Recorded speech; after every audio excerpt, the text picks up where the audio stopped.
Okay. Are we live? Let's see. Take a look. Yep, it's streaming. All right. And you hit the like button on the Facebook, right? Mm-hmm. Awesome. So. I'm just trying to see where it's coming up. Where'd you stream it to? To Facebook Live. Your personal page, right? It's going to my business page. Okay. You are live. So yes, good morning, everybody. Good morning. Good morning. Good morning. Want to take us ahead? Yeah. I don't know. Should we wait for a couple of minutes before, or should we just go ahead and start? I think we should start. I don't know about you, but it's kind of early in the morning. I think we should get an early start. All right. So good morning and welcome everybody to a bright and beautiful Wednesday. Thank you all for joining us and joining me on my first ever live event as a professional life coach. As I was preparing for this meeting or this event, I thought to myself, what's better than one life coach on a show? It's two life coaches. And so, she put out a timely post and I asked without any expectation and she said yes. So I wanted to present my co-host. She's wears several hats. She is a certified leadership and confidence coach. She is a author of a memoir titled Perfectly Normal, an immigrant's journey in America, of making it in America. She also runs a podcast by the same name.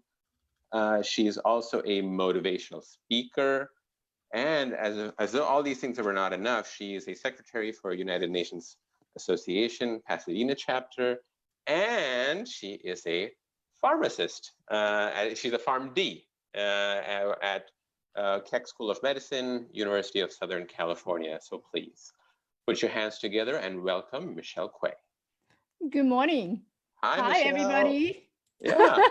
It's really exciting here to be here this morning. I've never done live show this morning, but well, hey, there's always first time for everything, right? Yeah.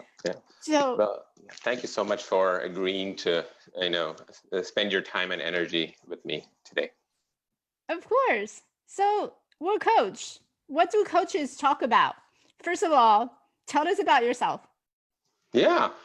I, like you, I'm an immigrant, came to America in 2008 after finishing my med school. And it took me 6 years to finally finish training. And I decided to become a neonatal ICU doctor, which basically means I take care of premature babies and all the fun stuff that comes with it. And I started working at a major academic center and, got to work with a great team, did some really fulfilling work. But, just to give you perspective, I've been in the field of medicine since the year 2000. And so a good, almost a decade and a half, I was in medicine. And so it was, for me, it was like, okay, when I get my job, this will be it. And that's what I accepted, So I just accepted that once I become this, assistant professor at this major medical center, that is it. That is the destination. And in my mind, that, I held that to be true. And that's what I went with. And although on one hand, I got to do really great work, over time, I got comfortable where I was. I got comfortable, became complacent, and that made me calcified in my ways, and really made me a leader who was very narrow-minded, micromanager of sorts. And this also spilled into my personal life. My wife is a physician as well, and I was never present in our relationship because I was just so spent from work. And also that narrow-mindedness or that closed-mindedness also spilled into our relationship. So deeper conversation was a challenge. And that just, kept going till 2.5 years ago, my son was born. And that was, the event that probably changed everything. As he became a few months old, I really started observing that every day he was on this journey of, self-discovery, self-improvement. and he had this, curiosity about him, about wow, and there was no fear, like that it would fail was never an option for him. And so I started reflecting to myself that when did that stop for me? When did I program myself out of being curious and trying to stretch myself? And that was the start of my realization. And at that point, I wanted to stretch myself, and the simplest one was to work on my physical body. Mm-hmm. So I weighed around 190 pounds at that point. So and did not look this awesome. So I did small consistent steps in regular exercise, diet, and over a year and a half, I dropped 30 pounds. And but that thing, right? How you do one thing is how you do everything. So when one aspect of your life changes, it starts to spread into other aspects of your life. And soon I felt that, oh yeah, I need to like feed my mind with with awesome stuff as well. And so I started really reading books, listening to inspirational and motivational speeches. And I heard this quote, really powerful quote by Jim Rohn, which said, "You can have more than what you've got because you can become more than you are." That got my attention. And the other part of that quote said, "Unless you change how you are, you will always have what you've got." That really made me sit up in my chair. And I was very certain that I did not want the next 4 years of my life to look like the last 4. And so that was the unplugging from the matrix moment for me, or my aha moment that really made caused me to leap forward in my consciousness and my awareness. And I've made a lot of shifts in my mindset as a result of that, and been able to show up more in alliance with my aligned with my core values, both in my professional and personal setting. So this was me, but you and I both belong to a health sector. We're in service, right? So always the bug is, how can I serve others? So I kept thinking, like, if my son wasn't born, none of this would have happened, right? And so I was like, how can I do this intentionally for others? Allow them to potentially see the unlimited potential that lies within, which was the awareness that I received. And so that that intuition kept bugging me, and finally I was like, okay, I'm going to go for it, and I just listened to my intuition and joined coach training school to become a certified life coach. So that's how coaching, my journey into coaching happened. Mm-hmm. I think, what's really interesting that you point out is that you and I are both immigrant. And I think one of the things that the immigrants, that a lot of us have in common, is that we came to this country looking for opportunity, or our parents came to this country looking for opportunity. And we had this dream and goal that our life would be somewhere. And lo and behold, many of us became really successful. And the definition of success, a lot of people are defining by the degree that we have, the money we have in our bank, right? How safe we are under a roof, and that's how we typically define success. And I was looking at, as you're describing your life and your life story, it just amazes me how much emphasis that we've been putting on accomplishing those external success. We want to be successful, right? Education, having a house, getting married, having kids, and having this wonderful empire that we're building within our life. And yet there's something that doesn't satisfy us on the professional level. And I share the same experience with you. I have education. My parents really worked really hard to put me through education. And being an immigrant, it's about not letting them down, not letting our ancestors, not letting our parents down, because they work so hard for us. So it is my job, my responsibility to keep up and make sure that I achieve all the goals that they have in mind for me. So I really find it very fascinating now how, if we were to look at your life, from a lot of people's perspective, you are really successful. But here you are, there's that pieces that was just something is missing, that you don't find satisfaction. It's not fulfilling. It's not that sense of fulfillment. Yeah, absolutely. Yeah. So how did we ever met? How did we come across each other? Yeah, that's an interesting story because, as I started my journey into coaching school, so it's divided into three blocks. After my first like 30-hour, immersion experience, I was aware till that point, but my awareness just grew to like a much higher level. And so as I was just trying to reel all this information, I started looking out into uh, how can I find people who are graduates from my school who have similar backgrounds like myself. And that's when I saw, you are a pharmacist and you were a coach. So I was like, oh, yeah, she may have some, be able to shed some light on how to, traverse this journey.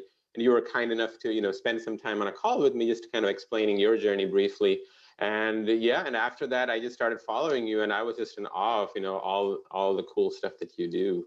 And then, I just happened to ask you, and you said yes, which was amazing. Yeah, one of my model is, be courageous and be brave. And for those of us who's starting from scratch, starting a whole new different journey in our life. We've been in healthcare forever, and there's insurance company, but we don't have direct interaction with them. We know they're there, but it's never about sales. And when it comes to starting a business, it's about selling. How do you sell yourself as a coach? How do you sell and start up the business? So yeah, I totally hear you. And you know I love how you reach out to me, because I truly believe that there's so much connection that we can make if we just be brave enough, just take that one first step and just step out there and put yourself out there. So I applaud you for doing this, live show. Uh, you know, Now that we're talking about your company, like, tell us about your company, because I know there's a wow factor in your company. So tell us about the wow.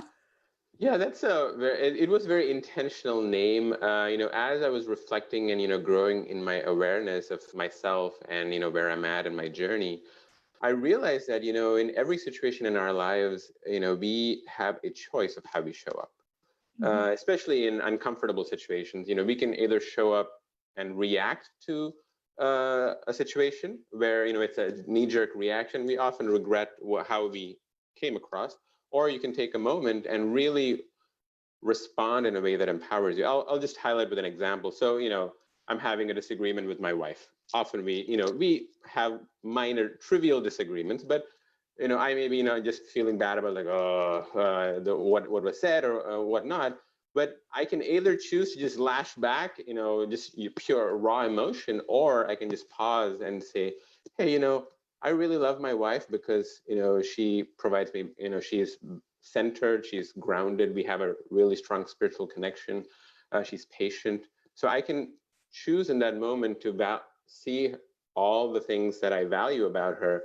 And when I think about those things, I can come back to that situation in a way that empowers me. The argument that we had seems very small in comparison to that. And and that is applicable to any situation in your life. And just with that simple flip of, your thoughts, you can truly flip and live a life that wows you. And it's a journey, it's not a destination. I am living my wow life, but it is a journey. It is not I didn't want to use best, because best would mean that, it's a destination. I think that journey continues, no matter what phase of our lives we are. Mhm. What has been the biggest wow in your life? Um, The biggest wow in my life, that's a very good question. The biggest wow in my life so far has been, I entered coaching because I wanted to, get, kind of train in a structure so that I can help people, or I guess, let me rephrase that, so that I can walk this journey with others to, allow them to see their inner potential. But as I'm going through coaching school, I'm also realizing a lot of things about myself.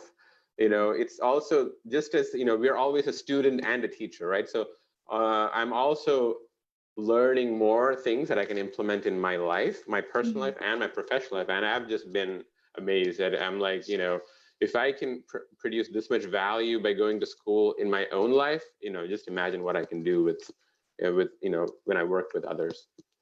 Yeah, that's been probably the biggest wow Hmm. since starting on this journey. Wow. That's a wow from me.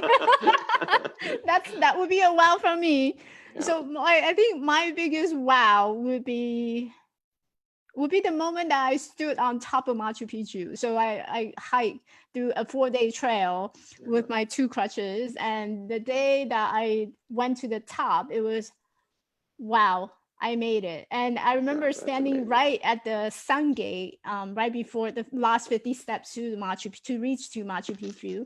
I was looking at the stair. I said, "Oh, holy macaroni!" And wow, of course, that was not the exact word. That was, I used a curse word. I said, "Wow, can't believe I am here." And I think, going through the journey, there's a lot of moment that you stand back and you think, wow, I never thought about this before. And it's just like lightning hits you, and it's just such a beautiful thing. And it's amazing to look at someone and as their facial expression changes. Wow, I never thought about this. And that it hit home. Yeah. Yeah. Yes. Yeah. Yeah. Exactly. So it's not the destination; it's what it makes if you're pursuing that goal. So that's for Mhm. me. It's not. Now it's like it's not just becoming a life coach. It's what I am becoming in that process. So that's really my wow. Yeah. Wow.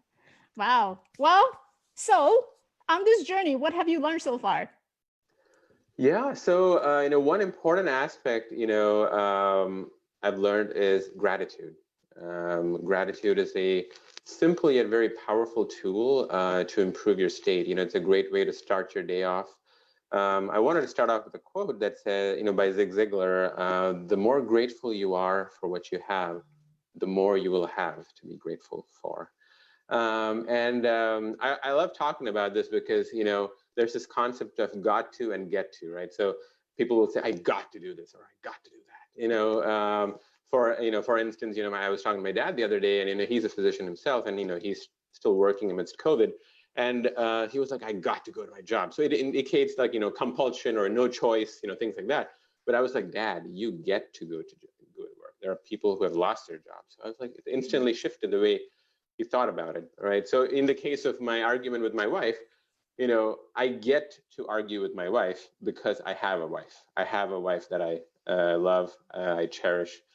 We have a strong bond with you, so I get to argue with her. So when you shift the conversation from God to get to, it automatically, I found that it generates thought. It shifts you from that negative energy state to that positive energy state, and it's magical. Hmm. That Yeah. happens. I think the What about biggest you? the biggest challenge for me was to practice the gratitude. Mm-hmm. I think so I call myself the expert of negative self-talk, right? And when you're constant in that negative self-talk space, you begin to believe something that's not true. And when you start to believe something that is not true, it's very difficult and hard to change that perspective. So yes, I have this is an analogy that I typically use, is that you got to imagine that you have a bag full of Skittles right there in your hand, right? So Skittles comes in different color, and when you pour it out, you have different color in your hands. But gratitude is about appreciating what you have in your hand. For someone who has a lot of negative self-talk and they choose to believe something else, all they see in front of them are the things that they don't have, all the colors that they don't have. So whatever is not in my hands, that's what I chose to focus on. Right. And it became really challenging to actually practice gratitude because I don't see that aspects Mm-hmm. of appreciating what I have. So what worked for me was actually by letting go and just surrender. And I think I wrote an email out to my audience yesterday about the keyword surrender. What is it that you are fighting for? And what do you need to surrender? It's surrender to a thoughts, to a way of thinking, to an idea that's been haunting you or holding you back. That's what you need to surrender. And once you start giving it up, you start surrendering it, you start letting go of wanting to hold on to that last piece of rope, then you become free. So I Very love true. the gratitude because I think surrender was my first step. and then comes the gratitude. You begin to, once you let go, you begin to love everything that's around you. You appreciate the things that you have in your hand. That was a big wow moment for me. Yeah. Yeah, very true, very true. I've seen that, just in my life in multiple aspects, both on the professional side and on the, personal side as well. And, yes, you mentioned a very true point that, gratitude sounds very simple, but it is hard, and a lot of people are so much self-critical that, I've encountered clients who mentioned that they have a hard time finding things that they're thankful for. And although it sounds easy, that may be an area where a coach potentially could create a safe space and hold up a mirror so that, clients can dice out things and really discover the true value within themselves. Yeah. Mm-hmm. What are some of the exercises that you share with your clients? Um, so some of the exercises, I share with my clients are, but really, visualization is a powerful exercise, that I share with my clients, and really, because sometimes there's so much in their head, and they're just being very analytical, and Mm-hmm. so I get them to really move into their heart, and because often we have a strong feeling of what is actually right, or what is actually at the core. And so through powerful, empowering questions, and um, getting them to introspect and reflect, I get them to move from their head to their heart. And often, they will find the answer when they move to their heart, because, there's always an inner coach within. We Mm-hmm. have that inner Yoda that kind of, has the answer. We just, refuse to listen to that voice because sometimes it's opposite of what we're comfortable with or what we are used to. And so sometimes it just takes that opportunity to work, of somebody actually pushing you and challenging your concepts a little bit to kind of get you to move out of your comfort zone. Yeah. Mm. I think for me, one of the key thing that, well, comes up for me right now is I would recommend to my client, go do some volunteer work. Do some volunteer work, whether it's nonprofit organization or join a community organization. Do start putting yourself out there and just do a little volunteer work. It can be, reading to kids at school, or doing some community work. Get yourself hands on, and what that would do for you is it gives you an opportunity to see what is out there and how you can contribute to helping out others Yeah. once you start getting involved. So it allows them to not being all in their head, but start actually doing things by taking actions. So I highly recommend volunteer. And right now is a great time to volunteer and just make sure that you are safe. But there's plenty of people who need your help, and you are important. You are perfect Yeah. where you are. Yeah, and that's a very important point that you just mentioned, the last sentence that you just mentioned. So another aspect of what kind of creates that stuck feeling and blocks in each of us is because we compare, right?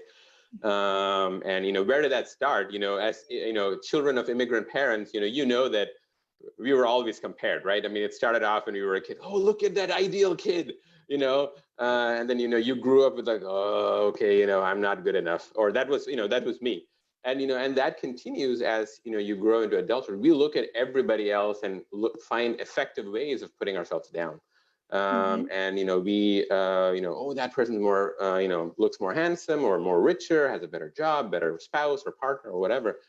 But the reality is everybody is a genius, right? But if you judge a fish by its ability to climb a tree, the fish will live its whole life thinking it's stupid.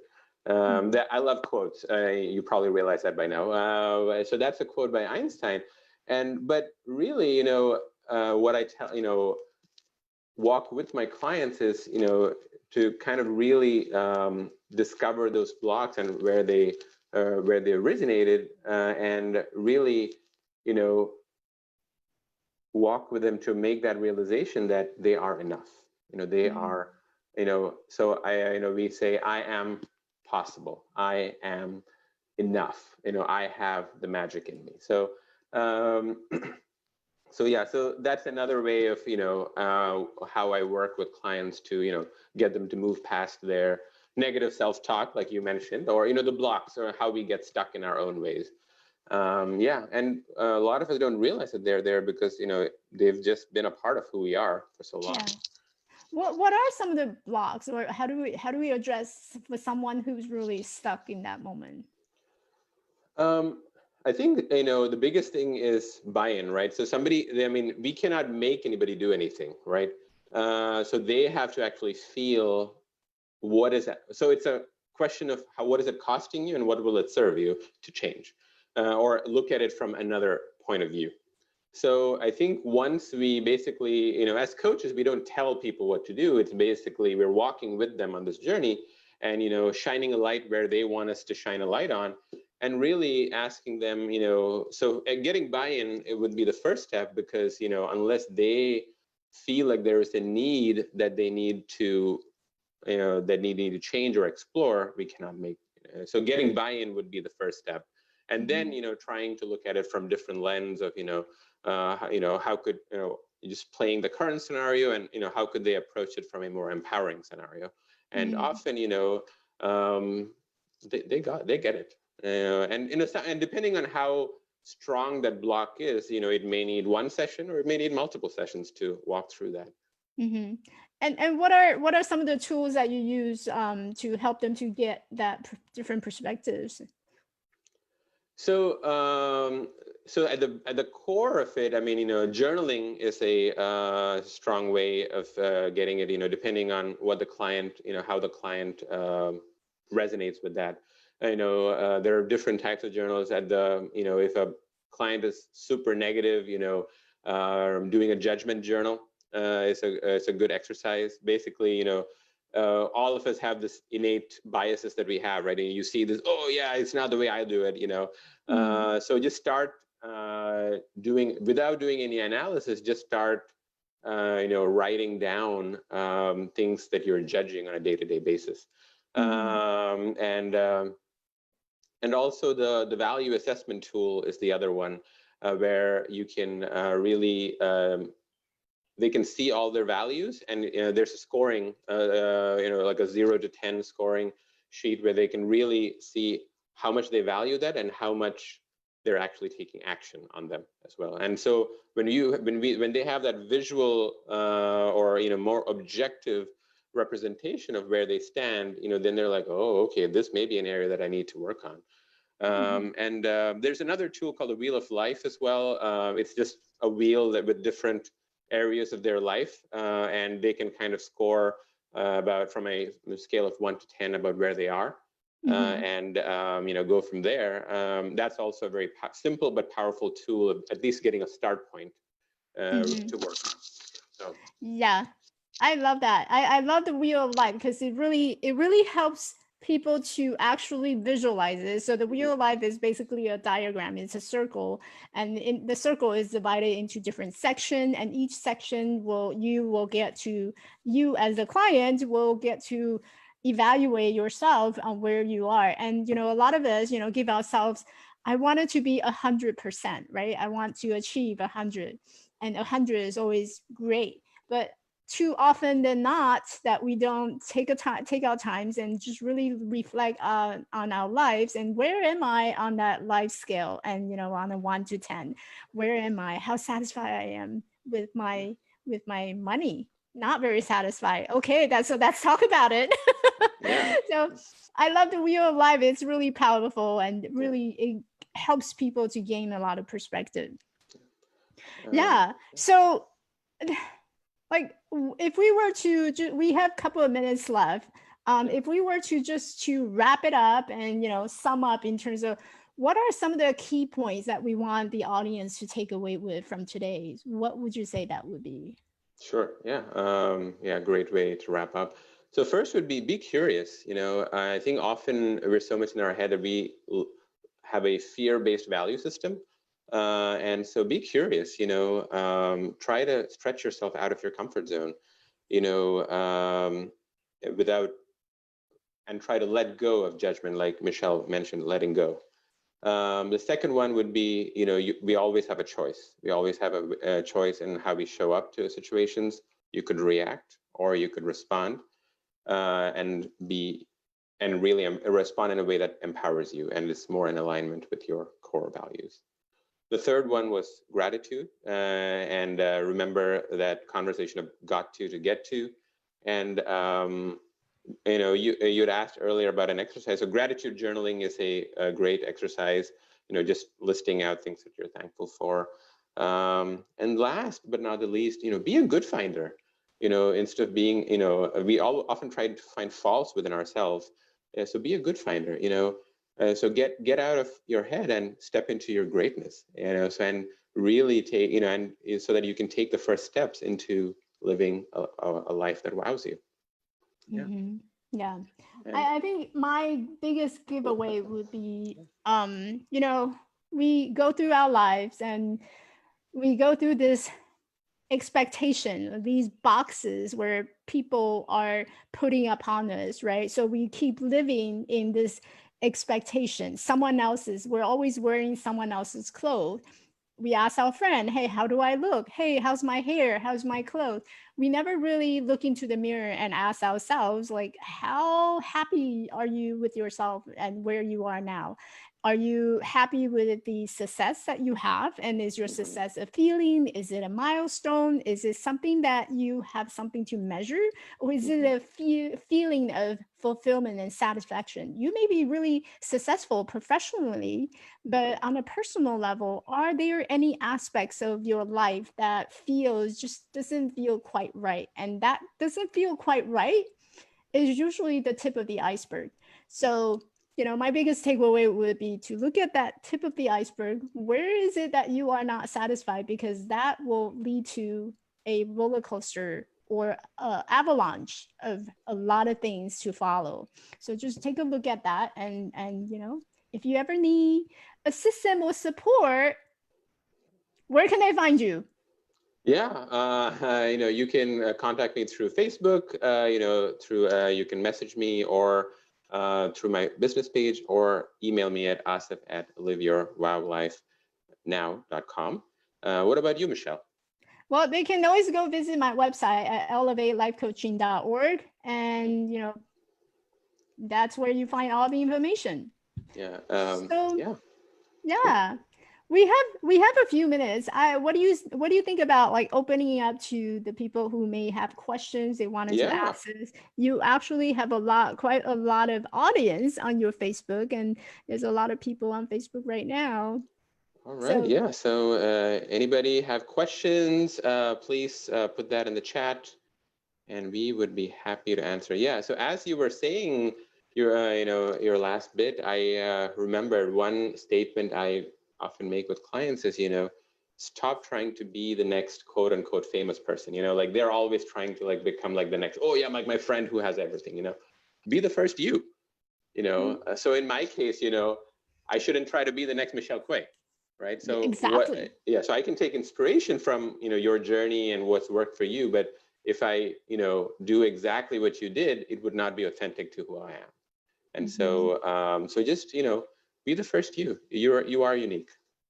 Yep. Yep. And I think it's so true, because I think a lot of coaches, including myself, when I first started out, I was checking out all these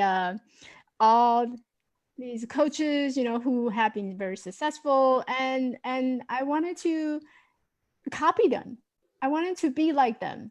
I wanted to do exactly what they do, and being able to write things that they do. But what I didn't realize is that was not me. That was not the authentic me, right? So I talk about this as the 3-step circle. So there's authenticity, bravery, and connection. So when you feel that something is not right for you, your next step would be to have that courage of being different. And being different takes a lot of courage. And like I said in the beginning, I applaud you for taking your step and reaching out to me. And that was really great, because that means that you don't want to be like everyone else, putting a live video, and you want to feel right for yourself. So that takes a lot of courage, and not many people take that first step. So yay. Yay! Yeah. I mean, I think I've just learned over time to start listening more to my intuition, because often our intuition is correct. I mean, we'll have some, like, oh yeah, I saw that thing that was right, or I have a gut feeling. So I often have a gut feeling about the way I need to go, and often the times I've not followed it, I've actually ended up regretting my decision. And so now, when I get a, intuitive hit, I just tend to follow it without attaching myself to the Mhm. end result. And so, Yeah. yeah. So I guess we have a question on Facebook. It says how you can overcome your negative thoughts to improve life. Want to take a shot on that? Yeah. That's a very, that's a very interesting question, because, it's not a simple question you could answer in one sentence. I think the first area to focus on would be to see where are they coming from, because often we have a source from where those negative thoughts are coming from. It may be an experience, it may be a value that you were exposed to as a child, or something that you're exposed to on a daily basis. It could be something that happened in your life, like for instance, you had this job interview that you went for and you did not, you were not successful. Now you think like every job interview is going to be a failure. So there's often, going to the root source of through these empowering, curious questions would be the first way to try to address negative thoughts, and also to actually find are they truly negative, because negative is a judgment, right? And so just to kind of clarify through question, like what exactly is negative about this thought, and what is it costing them to have these thoughts? Mm-hmm. What about you, So, Michelle? so this is my areas of expertise. Uh, so the thing that really work well is that a lot of us, when we have that negative thoughts, we're already aware this is something that we have. So that awareness is already existing. What we need to get to is the next step is the acceptance, accepting our circumstances, accepting where we are, accepting what is it that we are currently experiencing. We already know that we have it. Great, here we are, we recognize it. But what do you do once you recognize it? You accept it.